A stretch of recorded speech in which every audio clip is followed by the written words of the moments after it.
should pay them?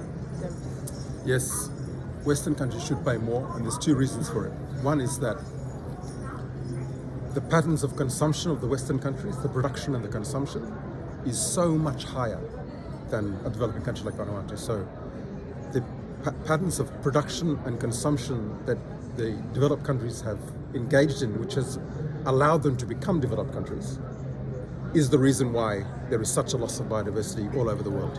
It's not because of what Vanuatu has done. We have done nothing to impact biodiversity in our country, very little, when you compare it to what the developed countries have done.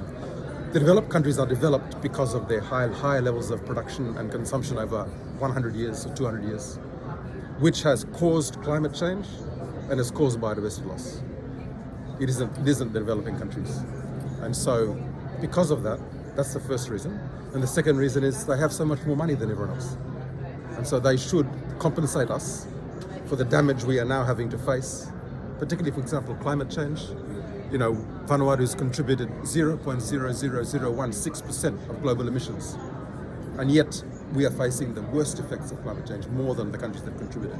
So there is a justice issue, and that is why we think the developed countries need to contribute the financing that we will need to adapt to climate change, to pay for loss and damage, and also to achieve the objective of what we're coming here to discuss, which is stop the loss of biodiversity and start to bring back biodiversity. And I just want to add to that to say the budgets that we need are very small compared to what the developed countries spend on militarization, spend on pharmaceutical products in the COVID-19 thing, spend on the Ukraine war. So we're talking about peanuts compared to what is already being spent on destruction. And that's the argument. Okay.